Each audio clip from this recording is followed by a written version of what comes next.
You're making a huge mistake, my mother's voice crackled over the phone, heavy with disappointment. Your brother needs you, and this is how you repay us. I sat in my garden, watching the sunset paint the sky in soft oranges and pinks, oddly calm despite the bombshell. I'm Olivia. I'm 32. And today, I was disowned for refusing to donate my kidney to my younger brother Marcus. We've decided to remove you from the will, my father added on speakerphone. Everything will go to Marcus. He deserves it after what you're putting him through. Perfect, I replied evenly. Is that all? The silence that followed was thick. They'd expected tears, begging, guilt. Instead they got acceptance, something they couldn't comprehend. Perfect, my mother repeated, stunned. That's all you have to say. Marcus could die. I glanced at the medical records spread across my patio table. Not Marcus's but my daughter Sophie's. She might one day need my kidney too, thanks to her genetic condition. A detail they conveniently ignored. Marcus has options, I said. He's on the donor list. Other family members can be tested. You too, for example. We're too old, my father protested. You're the perfect match. It's your duty as his sister. Duty. That word had haunted me my whole life. It was my duty to give up college savings when Marcus went to rehab. My duty to delay my wedding when he relapsed. My duty to lend money he never repaid. And now, apparently, my duty to risk my daughter's future again for him. I have to think about Sophie, I said. Oh, please, my mother snapped. She's fine. You're just being dramatic again. Using her as an excuse is low, even for you. The ache in my chest was familiar, but I pushed it aside. They never acknowledged Sophie's condition. Not the doctor visits, not the sleepless nights. In their eyes, Marcus always came first. Unless you change your mind, my father said coldly. You're out of the will. Meeting with the lawyer next week. What they didn't know was that 6 months ago, I'd inherited something they couldn't touch. My grandmother's lawyer had called after her passing. She'd left everything to me. Properties, investments, and controlling interest in the family business. She'd written in her final letter. They'll try to use money to control you. Don't let them. You're stronger than they know. And now I was. Through my kitchen window, I watched Sophie do her homework. My strong, sweet 9-year-old. Never complaining despite her illness. She was why I finally had the courage to say no. I have to go, I said. Sophie needs help with her homework. This conversation isn't over, my mother shouted. Actually, it is. Hung up. The text started instantly. My sister Amanda. How could you do this to Marcus? Fix it. Mom and Dad are furious. I silenced my phone and stepped inside. Sophie looked up, eyes hopeful. Pizza tonight, Mom? Of course, I said, kissing her head. Let's eat outside. It's beautiful out. That night, under the stars, I felt something I hadn't in years, peace. They had no idea what I was holding. No idea the will they used as a weapon was already meaningless. Soon, they'd find out that their golden boy wasn't the only one with power. The fallout came fast. My social media blew up. Distant relatives shaming me, Marcus posting tearful updates, painting himself the victim. He was always good at that. Amanda showed up at my office the next day. You have to fix this, she demanded, flopping into the chair across from me. Marcus is getting worse. Mom hasn't stopped crying. I looked at her, her designer bag, her polished nails, all paid for by our parents. Did you get tested? I asked calmly. She looked away, guilty. Just like I thought. You know I can't, Amanda said, crossing her arms. I'm trying to get pregnant. And besides, you have a daughter who might need your kidney. Marcus needs it now. I met her gaze evenly. Why is my reason less valid than yours? Because it's different, she said flatly.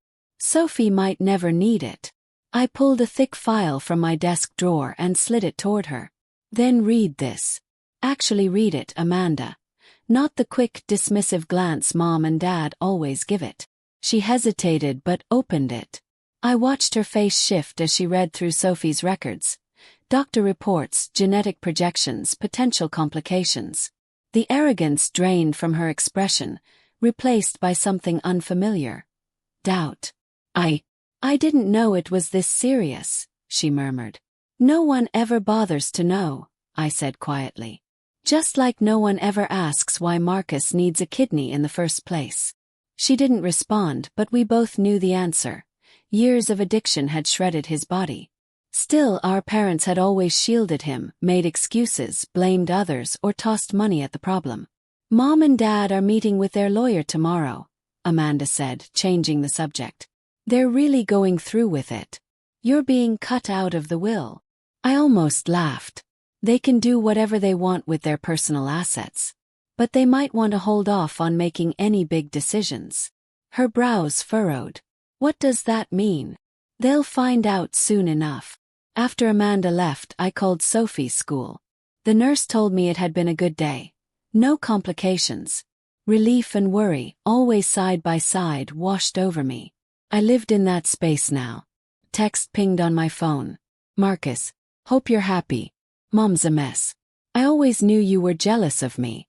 I didn't reply. Instead, I opened my email and confirmed my appointment with the company board. Most of them had worked closely with Gran. They respected her. And they respected me once they learned what she'd done. That evening, the phone rang again. My parents' lawyer.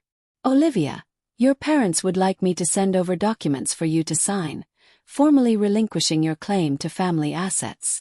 I won't be signing anything, I replied calmly. And you might want to suggest they review the company ownership records before taking any drastic steps. I'm sorry. What are you referring to? They'll understand next week. Good evening. Hung up. Sophie and I had dinner together. One of her good nights. She chattered about school, a science project she was excited about. Her eyes sparkled, her laugh filling the room. Looking at her, I knew, without doubt, I had made the right choice. Later, I sifted through some of Gran's old papers and found a photo I'd never seen. Gran, young and proud, standing in front of the company building on its opening day. On the back she had written, "Real strength isn't following orders. It's standing up for what's right." My phone buzzed. Dad again. I let it ring out. I didn't need to hear another guilt trip. Next week, when the company records were made public at the board meeting, my parents would finally learn the truth. Their perfect son wasn't the only one Gran had been watching all these years. She saw it all, the manipulation, the neglect, the lies. And she made sure Sophie and I would never be under their control again. That night, as I tucked Sophie into bed, I fastened her medical alert bracelet and kissed her forehead. "Mom," she whispered. "Are you okay? I heard Aunt Amanda say mean things today." "I'm perfect, sweetheart," I whispered. "Sometimes doing what's right makes people mad. But that doesn't mean you stop." She smiled sleepily. "Like in my science project. Every action has an equal and opposite reaction." "Exactly." I turned off the light.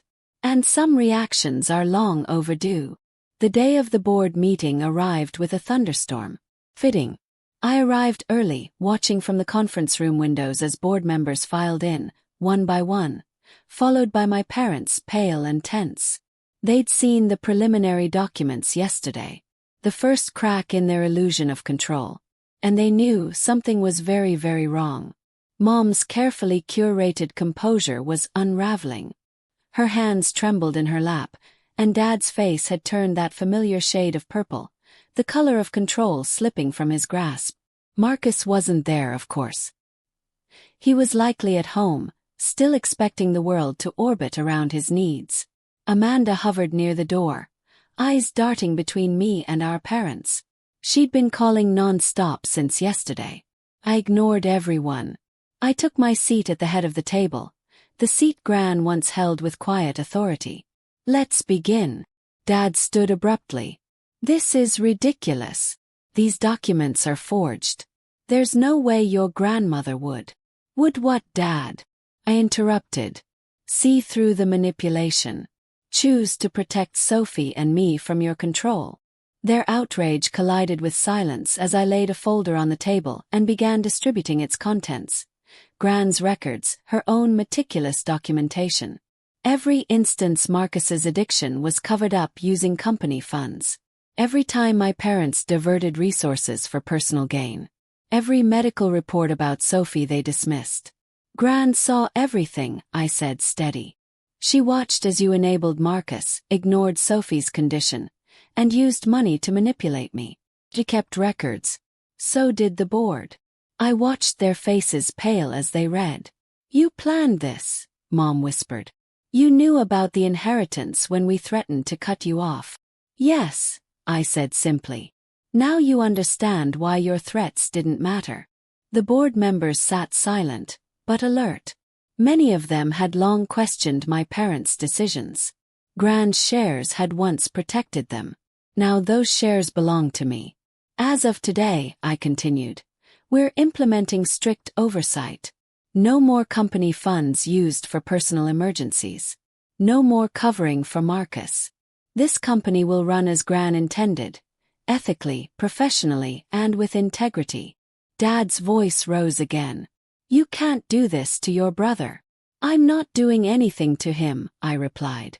I'm doing what you never could, setting a boundary. Marcus needs help, not more excuses. Amanda, still quiet, finally spoke. What about his kidney? That's a private medical matter, I said. But for the record, I've arranged for him to enter a real rehab program. One that actually addresses his addiction. If he completes it, he'll be eligible for the transplant list, with a better chance of finding a donor. Mom opened her mouth, but a board member interjected. Mrs. Davidson, he said gently but firmly, your daughter has every right. These documents make it clear. This company's been mismanaged under the guise of helping your son. That ends today. And just like that, the illusion shattered. My parents didn't lose because I took their money or power. They lost because, for the first time, they couldn't rewrite the narrative. After the meeting, Amanda caught up to me in the parking lot. I've been thinking about Sophie, she said. Actually thinking, not just brushing her aside like Mom and Dad taught us to. She looked up, eyes glassy. I'd like to get to know her. If you'll let me. I studied her face. Genuine for the first time in a long time. Sunday dinners at my place, I said. No Mom. No Dad. No Marcus. Just us and Sophie. You can help her with her science projects. She'd love that. Amanda smiled, blinking back tears. I'd love that too. That evening I sat with Sophie in the garden. Her favorite place for homework. She was working on a diagram of an ecosystem. See, Mom, she explained, pointing to the tiny figures. When one part of the system gets too much attention, everything else suffers. But when there's balance, everything can grow right. I looked at her, my brilliant, brave girl, and felt the deepest sense of peace. Gran had understood this long ago. That's why she set her plan in motion, not to punish but to restore balance, to protect what needed protecting. My phone buzzed with messages I didn't need to read. Guilt, threats, desperate pleas. The usual. But none of it touched me anymore. I had Sophie. I had the company. I had the future. A future where balance and healing meant more than guilt and sacrifice. You're right, sweetheart, I said, helping her color in her project. Balance is everything.